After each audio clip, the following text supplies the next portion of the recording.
Welcome to the new event organized by the Global Supply Chain Council. Today's session is called Supply Chain 2020, Navigating Emerging Trends and Mitigating Risk. I'm glad that all of you are joining us we have people from Asia, from the Middle East, and probably also some people from Europe. So my name again is Max Henry from the Global Supply Chain Council. I'm going to be your host today.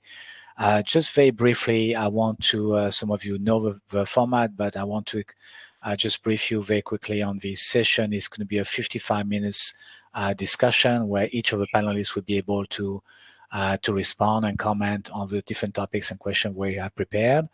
We also want to make sure that this can be interactive. So if you have any questions, you can click on the Q&A button located at the bottom of the screen, right at the bottom center of the screen, and you can ask your questions at any time. We'll prioritize those questions and take them as they come.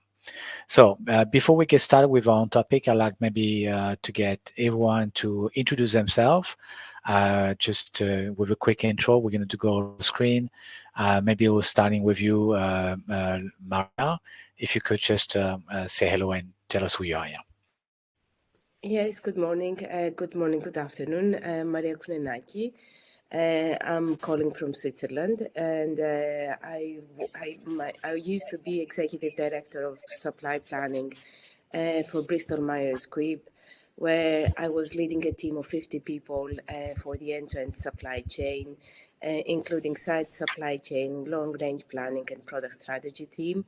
And the last year, I've been developing myself, attending some trainings on digital transformation. I have been a keynote speaker as well, and I'm doing also some consulting work.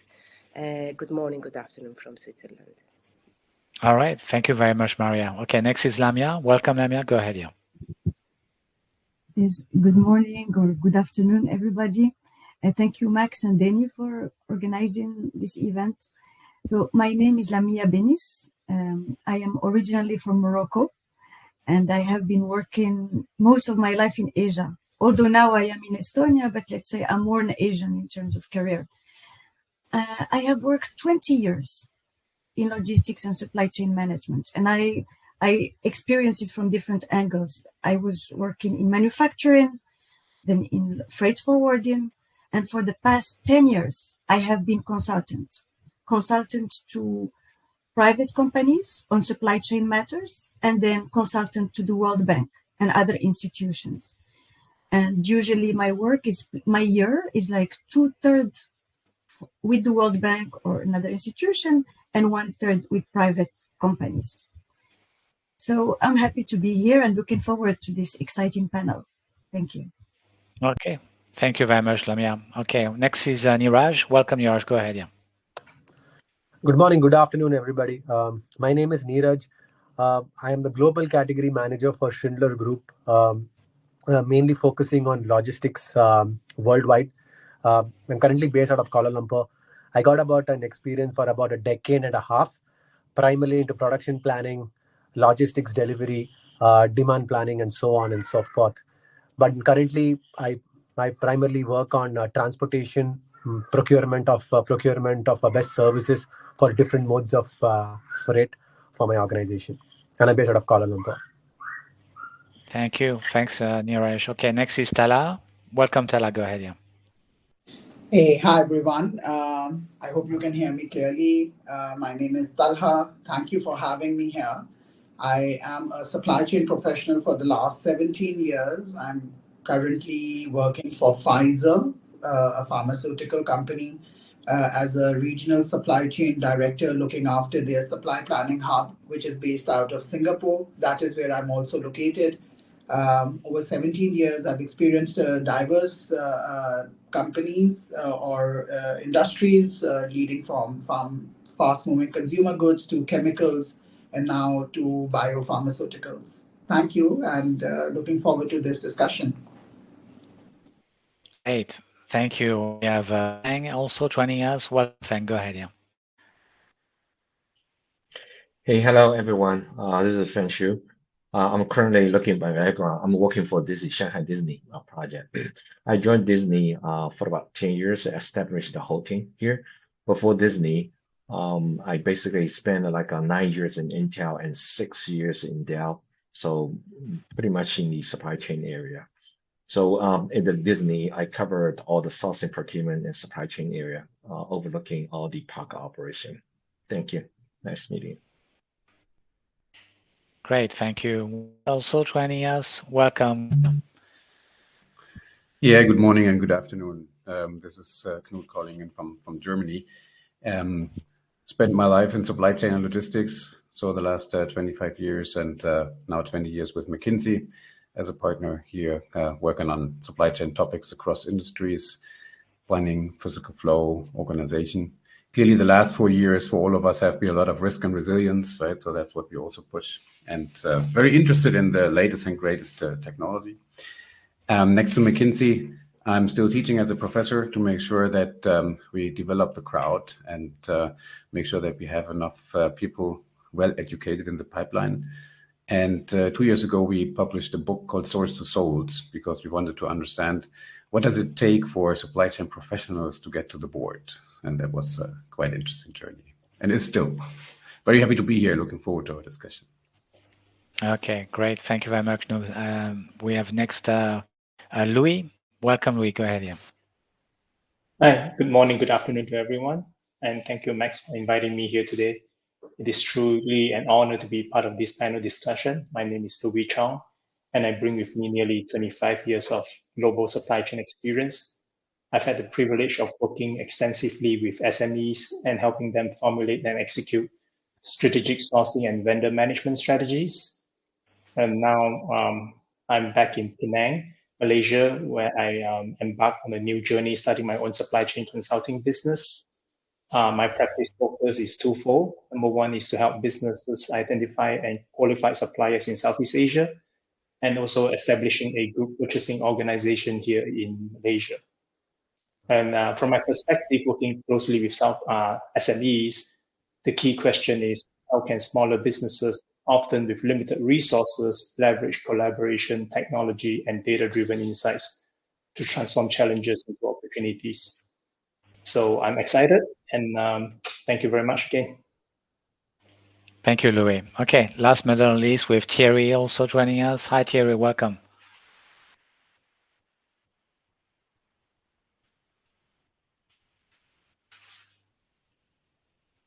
You're muted, Thierry, or can you guys hear Thierry? Okay, all right. Yeah, it's working. Go ahead. So hi everyone. I'm Thierry. I'm joining you from home in France, although I'm currently based in Singapore. I have 30 years of experience in the end-to-end supply chain, with the last decade in the sports equipment, apparel, and footwear industry and distribution. In the last couple of years, I've made a career move towards artificial intelligence, machine learning, to see how we can leverage that for supply chain improvements and pain points resolutions. And okay, currently great. looking for opportunities at the crossroads of supply chain and AI in Singapore. Okay, great. Fantastic. Okay, so for those who are just joining, I want to remind you again that this is going to be an interactive session. If you have any question for the panelists, if you want to ask something specific which relate to what you do, to your company, feel free. Just click on the Q&A button located at the bottom of your screen. So today we're talking a lot about what might next year. You know, I mean, we're going to try to make predictions, maybe not. I'm not sure. We'll see. But we're definitely going to be talking about trends. But before we go into the next year, I will have to look back what has been happening this year and ask each of you what has been the biggest thing for you in your own role, in your own profession, you know, maybe the biggest challenge you face, or maybe something what you think has the biggest impact on supply chain, what's been happening this year. Anybody would like to start?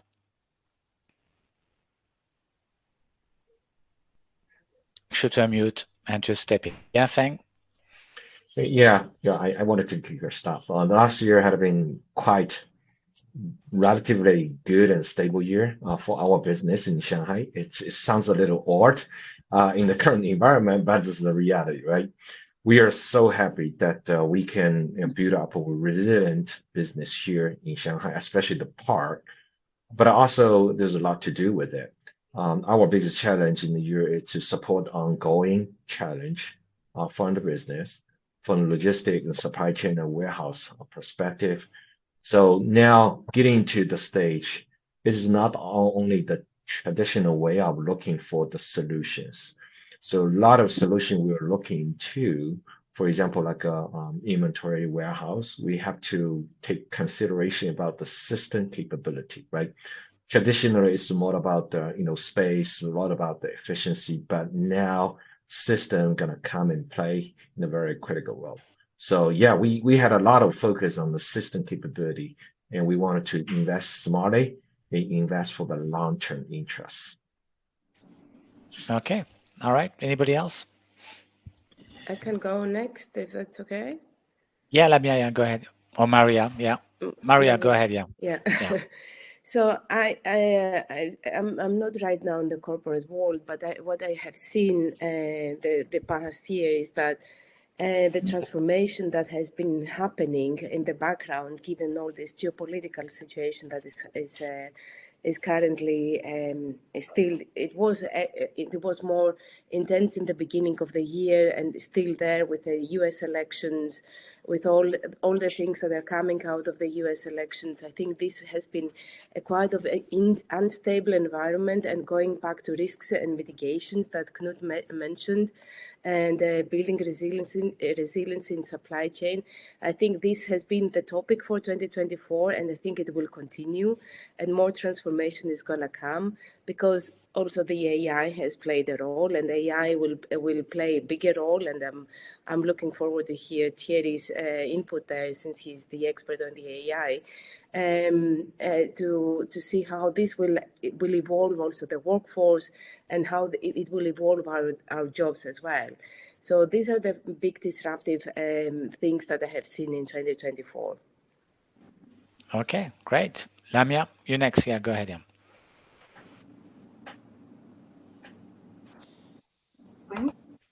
Number one is about elections. Like actually Maria mentioned elections, and the second is geopolitical tension. So first, elections. But the most important election, let's say, that affects me is in Indonesia. We had, because I'm consultant to the World Bank in Indonesia, we had government on reviewing the logistics program, on digitalization of the borders. And when you have elections, then you assume, so you have the presidential election, to wait for the new president to take office in October. Then the president announces his team. There is all the reshuffling. And therefore, this has been a lot of waiting. And because a lot of key things are coming out in Indonesia, like there will be the 5 years logistics regulation action plan. So do you hear me? Am I still, because I see the internet connection is unstable. Yeah? Yeah, we Thank can you. hear you. Yeah. Thank you. So we have elections. Second is geopolitical tensions, which is about actually everywhere.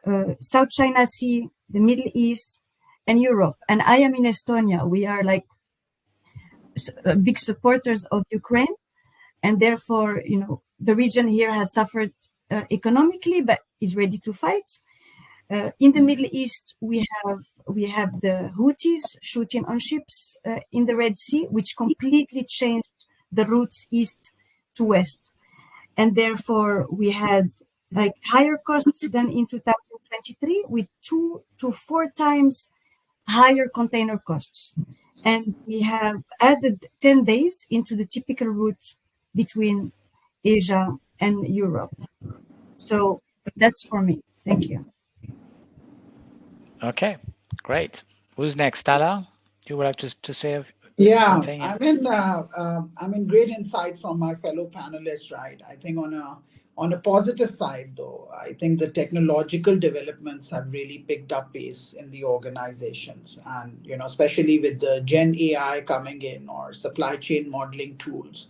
I've also seen this year, organizations are moving from descriptive supply chain analytics to more predictive and prescriptive supply chain analytics, which is becoming more mature, as I said, and becoming more secure.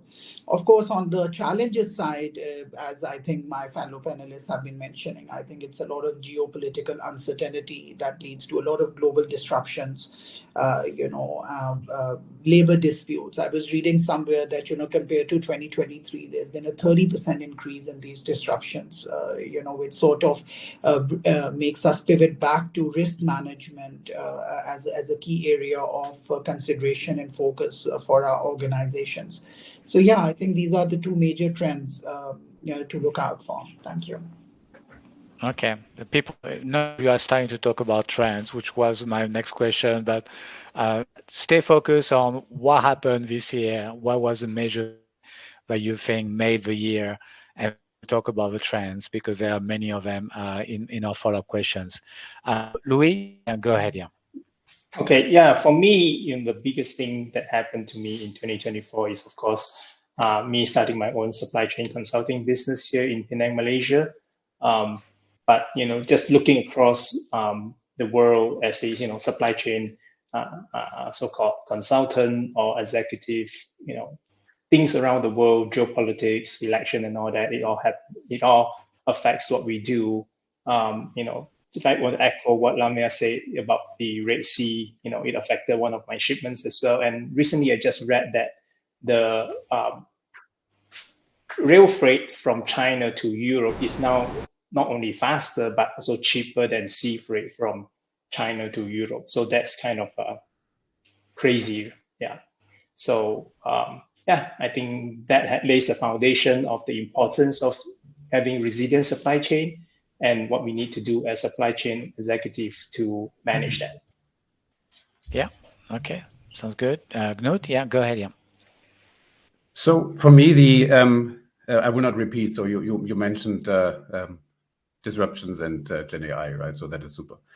But let's challenge the supply chain community. I feel that we got a seat at the table in 21 and 22, and we lost it over 23, and we were not able to get it back in 24. Right. So when I hear kind of, hey, resilience is the most important topic, why are companies not really working on it? Right. So they're all working on cost cutting, and this is what I saw this year, and which honestly frustrates me a bit. A very open colleague once said a big company has a memory of 6 months, right? So that might be the reason. So, but all the supply chain community needs to make sure that let's communicate, let's tell the story, let's explain why this resilience thing is so important, and all the new stuff and Gen AI and digital and so on can help to do really proper end-to-end strategic planning, right? So. Okay, good point. Yeah, we'll probably can talk about it again a little bit later. Jerry or Niraj, yeah, do you want to add something? Yeah. I can go ahead, Max. I mean, actually, what just Nut said just resonates with me. Okay, I mean, I'm just saying that it's been few years down, and since COVID, and then we had the Shanghai shutdown in 2022. 2 years fast forward, has things changed? Well, geopolitically, yes, but in terms of resilience, not that much. And I think we need to challenge ourselves and say, are we really looking at the right metrics? Do we really have the right solutioning in place today? Because the longer you seem to be entrenched in global supply chains, deep, the longer it's going to take to decouple yourself or the organization from those same adjoining points. And that's something that we still haven't found a reason. Everybody knew how the political, or rather the election outcome was possibly going to end up, right? But still we see organizations scrambling on what could be the best way forward in 2025. It's something we need to challenge ourselves. Good point. Yes. Okay, great. Okay, let me finish quickly on this point with Thierry. Don't tell me that AI has been the biggest thing for you this year, because I think give me something else. No, yeah, I mean, I have nothing else to add. Yeah, for me, the way we've found how to use Gen AI and the semantic search to give tools to automate information processes be it in supply chain or other functions in companies, including banks. Actually, this is absolutely a revolution. It's really been built this year after the 2023, where we kind of discovered AI, and 2024 was when it really got structured and people started understanding how it's going to be used in businesses and in supply chain in particular. Okay, all right, cool. We'll talk about it a bit later. All right, resilience, risk mitigation, obviously this topic, some of you already brought it up. To go back to a point of note about cost cutting and companies not investing and not putting enough on this thing. So let me maybe ask and turn my first question in a different way, but hearing what you guys say. Do you think that companies today are more ready, learning from COVID and the last 2 years with all those risks that we've been through and all those, major incidents that companies have been? Do you think that you are more ready, or still 2025 look pretty shaky and scary? When you, I mean, and tell us very honestly, because you might tell, yeah, we've invested a lot, but going back to what was saying, it looks like people are not been putting importance. So I'm more mature and more ready to face what might happen next year.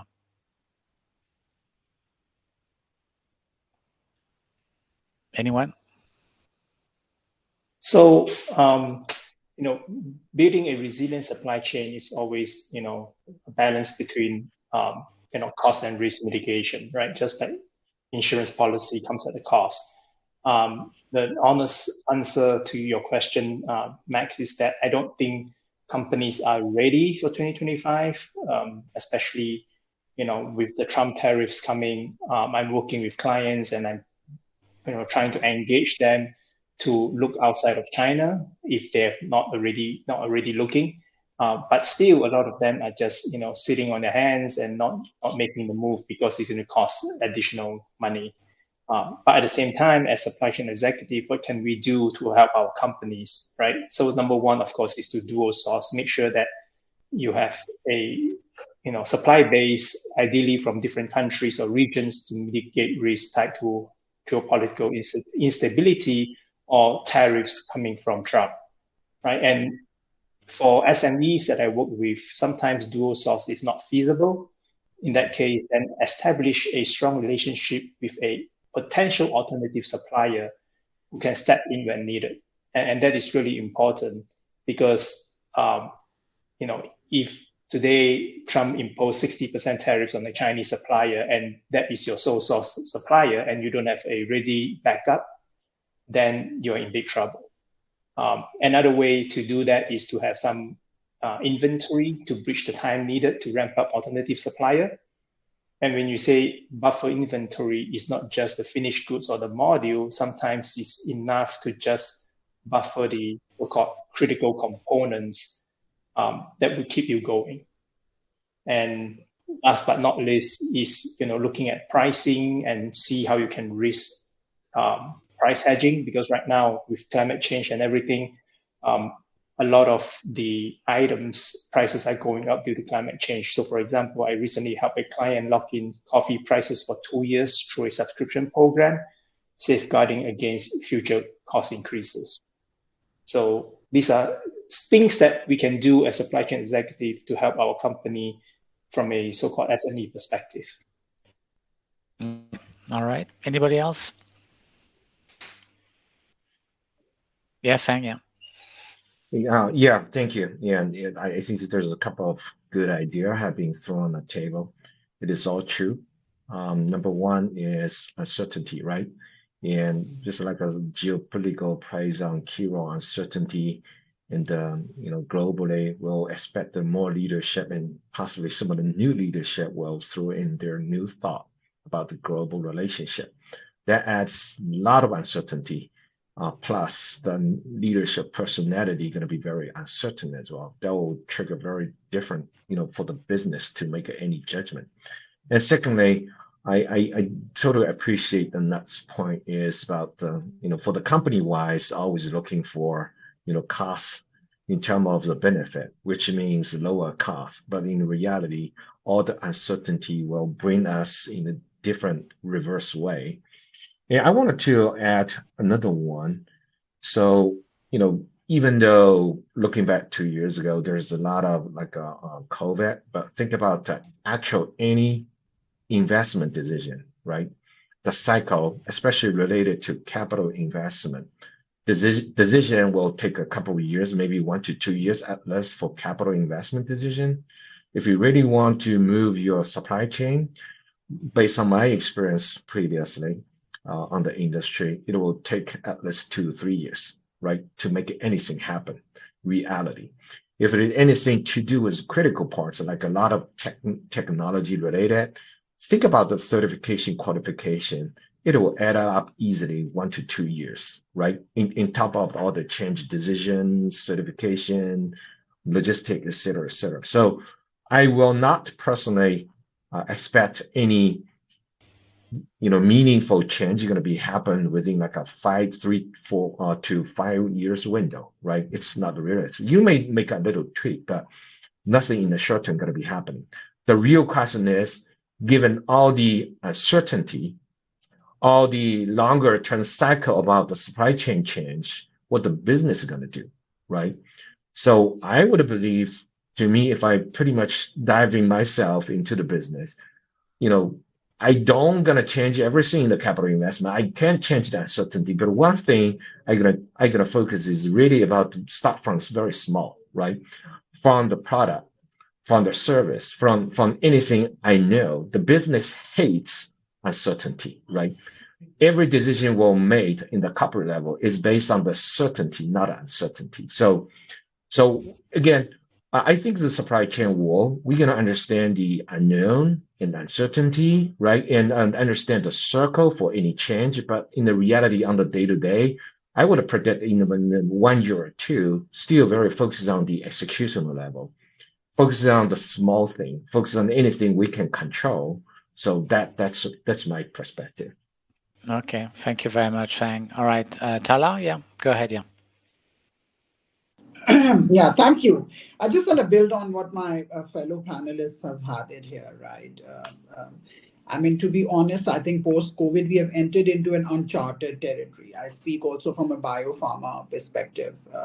In fact, compared to other industries, I think this industry had sort of two bumper years in COVID, and now we have to sort of recalibrate ourselves, right? And then when you have to recalibrate, you get into a situation where you have conflicting priorities. You have to focus on technological advancements. You have to focus on sustainability initiatives. You have to focus on climate, and at the same time you're dealing with global disruptions. But the company in itself, because they are recalibrating, they also have these growth cost and growth pressures, right? With sort of as I think one of my fellow panelists said, sort of keeps supply chain coming onto the table and off the table, right, depending on how it works. So I think as supply chain professionals, I think I have sort of understood that we got to pivot back to the core point of providing superior customer service. And I read somewhere that there's a difference between, we've always been talking about service as a supply chain organization. Maybe perhaps we need to change our approach towards hospitality, because in service you are just there to serve and provide what you're supposed to do, but in hospitality you are going a layer below and making sure how the people who you interact with or the partnerships that you interact with, they feel about it, right? So I think it's all now becoming about value beyond supply. For us as professionals, when we sit on the table, how do our counterparts look at us in terms of providing value beyond supply? And sorry, maybe just to conclude my point, right? I think it's very important for us as leaders to invest in our people, supply chain professional, at the same rate as we are investing in our technological advancements, right? And that essentially means that you got to upskill your people to cope up, to be resilient, to focus on EQ as much as we intend to focus on IQ. That sort of will help us build collaborative partnerships and help us find a seat on the table in 2025 and beyond. Okay, thank you very much. Interesting. We have T as well. Go ahead.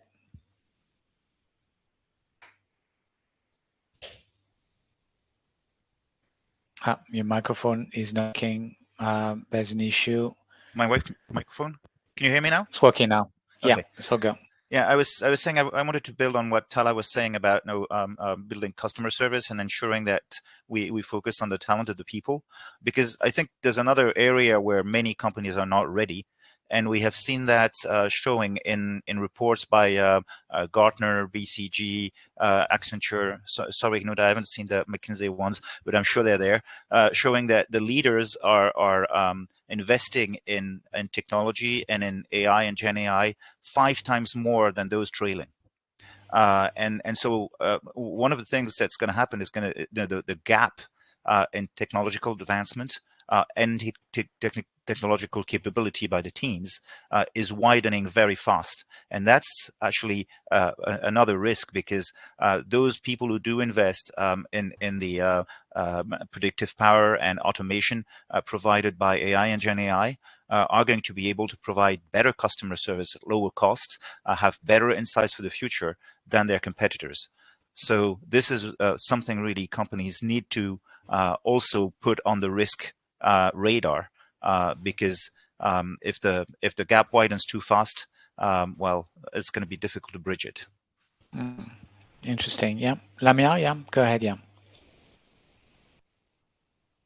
get closer to the screen. We see you too far right now. Okay.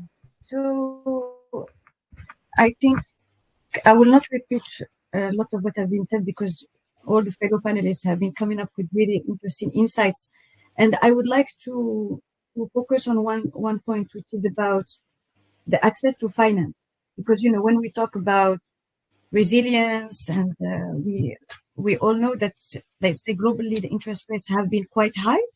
And at the same time, there has been inflation. So basically, when I want to purchase some raw materials or components, I need to have enough cash that is going to cover, the cost plus the potential additional cost that we get inflation related to increase of different raw materials plus the transportation. So I'm not an economist and practitioner, but just to give a sense of what is going into that. So access to finance is really a big problem. And when we have already geopolitical tensions in different spots in the world, already it's bad for the CEOs, like or investors to think about expanding. You need to be cash rich to take risks. And a lot of money is needed to invest in technology and also in people. So although I still think that companies maybe are a bit better on one side, which is more digital savvy, is that before COVID-19, many people did not even use video conference, etc. People are really jumping on ChatGPT, and I will speak about this later when I talk about the open data. But basically, I would like to say that the challenge is access to finance, and the inflation. And the good news, relatively good news, is that in 2025, it is expected that inflation will go down. And as we can see, also interest rates are going down. So perhaps we're looking in a more friendly environment whereby companies would be able to borrow more, and hopefully spend better. Over. Okay. Thank you. Thanks, Lamia. Knut, yeah, go ahead. Yeah. Yeah, so I like the discussion a lot, and let me just build on what Ella said on kind of customer centricity, right, or customer back. And I think this is super important for us in supply chain, because we are always seen as the cost guys, right? Oh, cost pressure, let's go get logistics cost down, right? So let's do a negotiation in freight. We completely forget that we also have this availability thing where we increase revenue and increase margin, right? So let us kind of speak more about business impact rather than only cost down. If we want to do this, and if we want to explain it to the board, I feel that there is this kind of this revenue and margin at risk thing that is super important to communicate. How can we get there? We need to have an integrated planning system or end-to-end planning system where we kind of do scenario analysis.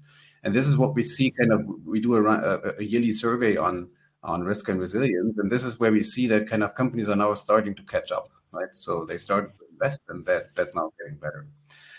what is needed is not only kind of the typical SNOP, IBP on a monthly basis, but we also need this on a quarterly basis or half-year basis, where we say, hey, this is much more kind of a strategic analysis. We call this kind of gray rhinos that we need to analyze. So black swans we cannot really predict, but gray rhinos is something where we know that something will happen, right? So the election is over. We know that something will happen. The tariffs will happen. We just don't know how much, and that's why we need to have this analysis capabilities. And as all of you pointed out, the kind of the culture and the capabilities is super important, right? And this is where we all need to work on, that we understand, hey, there is disruptions, and these disruptions we can cover to some extent, right? But we need to do the analysis. Okay. Anybody else would like to add on this issue on risk and resilience? Yeah, Niraj. I think again, I'm not repeating, but just one more thing that is really evolving is in supplier collaboration with regards to risk management, right? So we do see a lot of collaboration that is starting and which is encouraging and having business continuity plans between suppliers and organizations. It was in previously, I think it only used to be like a tick in the box, if I may say, but now I think there is an onus from both sides, from their partners as well as the organization, to come forward and actually enact on the scenario planning through a good business continuity robust structure. Okay, all right. So we're actually starting to have questions and comments, and I just want to go for it. Some people actually asking questions on the chat. I want to remind people if you can use the Q&A instead, but if you have an issue, it's okay. You can still use the chat. Just going through, yeah, someone's asking, Shane is asking, how do we convince leadership to invest more in supply chain resilience when budgets are tight? That's a good point. I've probably go back to what you were saying, Knut, earlier, right? I think you provided an answer. Maybe you can just comment on this again, yeah. Yes, very quick, because Thierry also raised his hand. This is the discussion we always have, right? And we need to make sure that we tell it in a way that the board understands. The board understands revenue, margin, EBITDA, and so on. So let's link it, right? So let's link the resilience, the levers, the disruptions to kind of margin at risk, right? And then show what we can do to mitigate, right? So very simple story. But as I said, it requires a lot of data analysis, and Thierry is probably the right one to say how much and what is possible. Yeah, Thierry, yeah.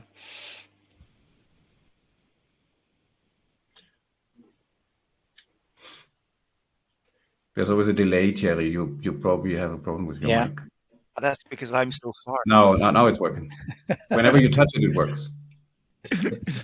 What I was saying is I'm going to surprise you by saying that I don't think it is in this area you should start by looking at wielding the big Gen AI and digital twin of machines. This is for those top players who have I think it was Maria was saying who are rich and have a lot of, or maybe Lamia, who have a lot of money. But even smaller companies can make a start on that on a shoestring budget by just identifying their bottlenecks or single points of failure in their processes. And these could be, they can be machines in a factory, but they can be products, they can be customers, they can be suppliers, they can be countries, they can be carriers. Okay. And then as Knut is saying, just quantify how much of your sales or margin is actually flowing through each of these points. Okay. And then look at what risks could affect each of these points, put a probability next to them, make the multiplication and do a Pareto, and there you are. You've got your analysis of what you can do. And this can be done in Excel. Yeah. You can do, I'm sure you can do, identify the 20% of your pain points or bottlenecks that will drive 80% of your sales or revenue, and start working on that very quickly. And as you mature, you bring in some Python code and graphs, or you are lucky enough that you can invest in a full-blown digital twin and then do run scenarios on a frequent basis. But you don't have to start there. And if you start small and scale smart, this is the way to go. Okay. All right. We have a question. This is I'd from like to Daniel. add to Yeah. Terry's Yeah, comment Louis. Yeah, that, go ahead. Yeah. it's important to, let the organization understand when you build resilience, what impact it can do to your revenue and to your profit.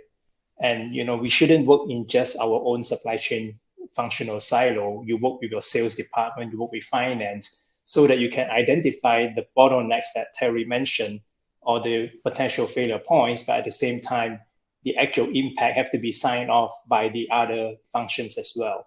That way you can make a more convincing case when you talk to management on the impact that this will have on the organization. Okay, makes sense. Yeah. Let me take a question from Daniel, and let me bring this on screen. Daniel is asking or is commenting, emerging trends, China plus one is finally real, happening. Curious about others' experience, challenges and success. Mexico, Vietnam, India are the obvious winners for low-cost manufacturing for the US. What about for European market? Where does Europe nearshore from? Anybody would like to respond to that? If you don't mind, I like to take this on first because this is really kind of what I'm doing on a day-to-day basis with my clients. First, I like to thank Daniel for the question, and at the same time point out that although Mexico is a good nearshoring alternative for the U.S., Vietnam and India they are not. I mean, they are low-cost manufacturing sites for the U.S., but they are definitely not nearshoring. And with Trump coming on board, he's probably looking at the top 10 deficit country. And, he's already said Mexico, Canada is going to get tariffs. Vietnam is going to be on the radar as well. So, I would encourage people who are looking at alternative sources, low-cost sources, stay away from the top countries that the US have trade deficits on. And then when you say about European market, I think European market is better situated than the US because you have Eastern Europe, right, which is definitely much lower cost than Western Europe. And that would be a good alternative for European markets to do nearshoring from. And of course, Asia, can always buy from Asia as well. Okay. Anybody else would like to comment on this?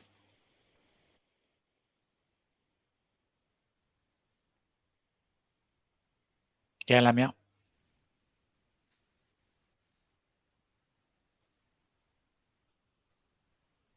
I would like just to answer the part on the what is the nearshoring for Europe.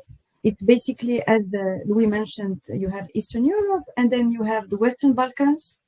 Actually, like for example, Serbia is becoming this huge manufacturing hub.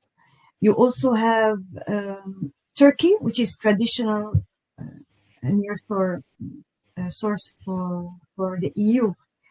The only thing is that I would like to raise is that what we can see now is that there is more and more Chinese investment in Europe, like broad Europe, as we say. So even in Serbia, you see manufacturing. Then when you actually start digging, then you find out behind it it's Chinese companies. Same within Europe, within the EU, and therefore it's hard to say that China because other countries are winning, but actually China is literally investing wherever there is a place, wherever there is like some critical raw materials or components to be produced, then they would go to the named country and they will invest. Therefore, this is really a fine line when we talk about China as or manufacturing over. Okay. All right. Anybody else would like to answer that nearshore for Europe question? Yeah. Can I try a little bit Yeah. add? Yeah, I do agree, like Lamir saying, by the way, in a lot of cases when we think about alternative sourcing, we go for different, manufacturer or different, business to looking for alternative. Just remember your existing partner could be your best partner, right? if you're able to, establish a very long, reliable, and constructive, business, relationship. Another way to look at it that you work with your business partner, right? Try to build a supply chain around the region that you look for. Just to echo Lamia's conversation, I started to hear a lot more interest from the Chinese, manufacturer. They're considering about investing in globally, right? If there's any way you can influence your partner, they'll take care of your business as well, right? It's already possible. It's already in their, conversation, the business, decision sauce. So, yeah, don't blind yourself on this different, business, but go talk to your partner that they could possibly solve the problem for you. Okay. All right. Anybody else would like to comment on this question, or we can move on? Maybe let's move on to another topic. And we have more questions.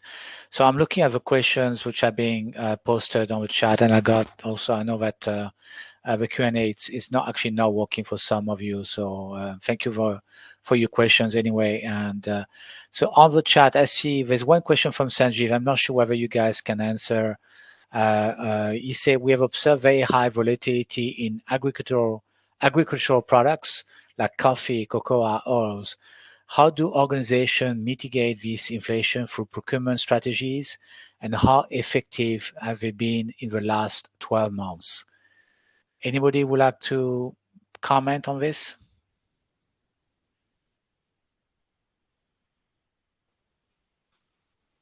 Anybody has experience with agricultural products? No? Okay, all right. Sorry, Sanjeev, this is probably too specific. We have another question also from Shannon about the automotive. If some of you can see it in the chat, if anyone has any experience in the auto sector, you can answer that as well. Anybody would like to take that question? If nobody, we can move on. Those are pretty specific questions on very specific industries, so I completely respect the fact that you guys might not have this expertise for that specific question. It's okay. I want to bring on maybe another topic around sustainability and ask you, how can companies, we talk a little bit about this, but how can companies balance growth and margin pressures while working on meaningful sustainability initiatives? I know that Tala, you were interested in this, so maybe you would have to take on this.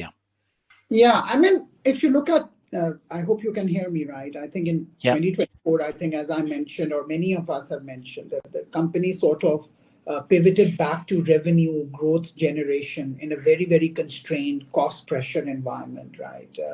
I mean, to be honest, I felt it made maintaining focus on sustainability initiatives very challenging. And perhaps I now feel that the model needs to be recalibrated. I can give a small example.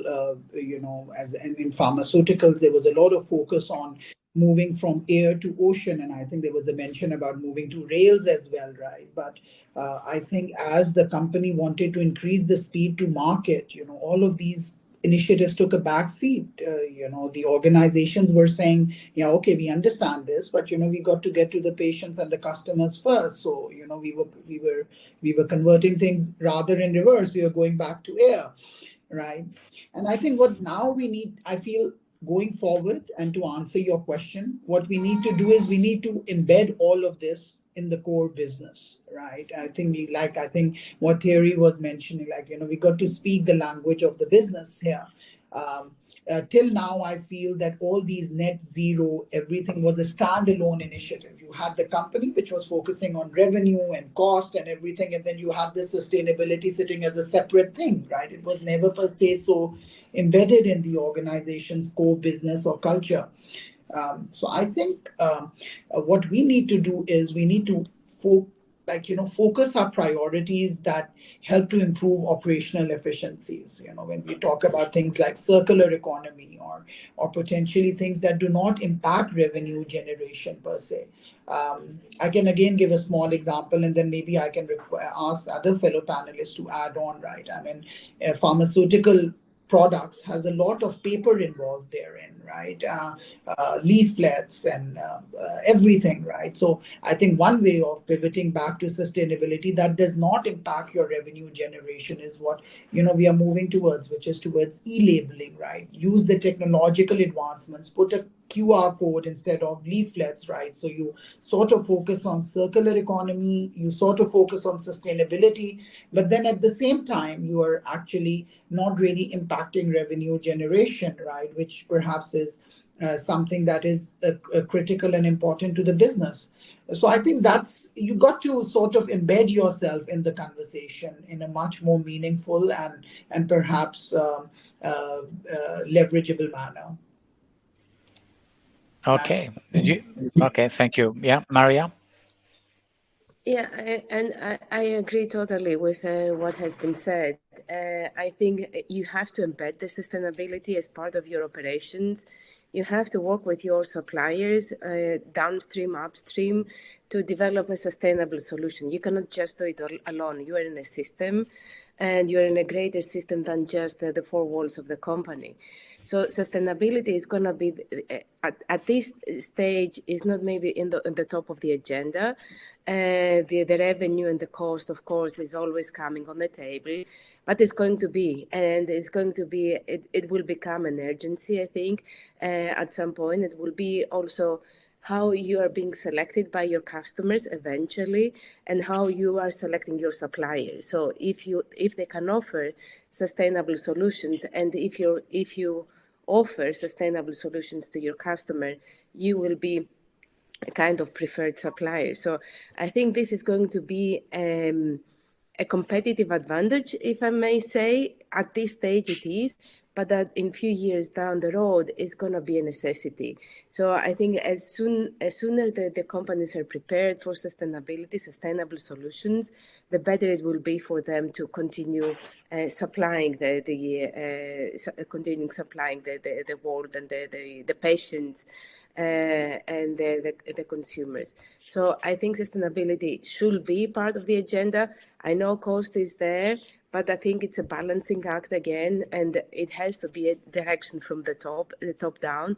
And governments, unfortunately, have to play a role here. In Europe now, there are some regulations coming into action in the coming years, but of course the challenge is this doesn't apply to any other part of the world. And how do the European companies adjust to this, and how do we make sure that sustainability is applied across the globe? So these are my two sentiments on that. Okay, great. We have 5 more minutes, so I know a number of you want to respond on this, so please keep your answer short and concise so I can get Thierry, Niraj, Lamia, and Louis to comment on sustainability. Thierry, go ahead first, yeah.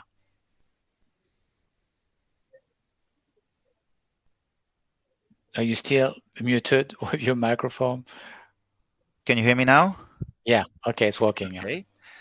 Yeah, what I was saying is, I think that one of the best things that people can do right now to invest in sustainability while meeting budgets is to work on better demand forecasting.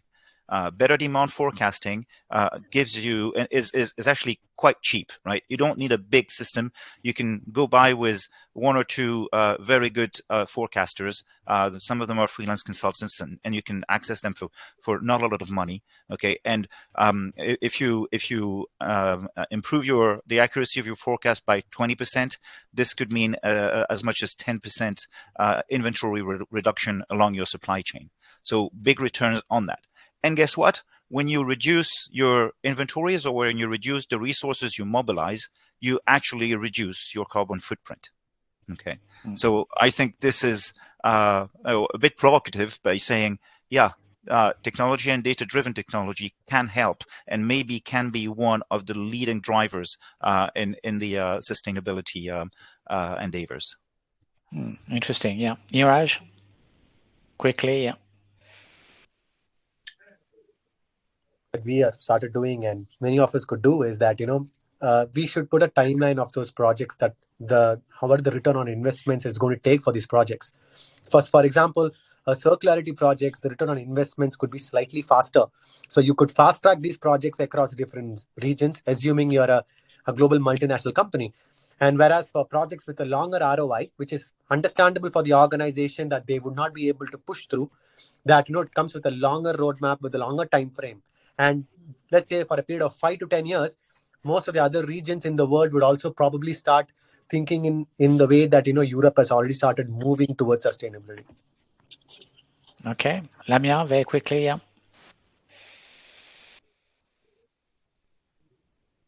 You're muted. You're muted.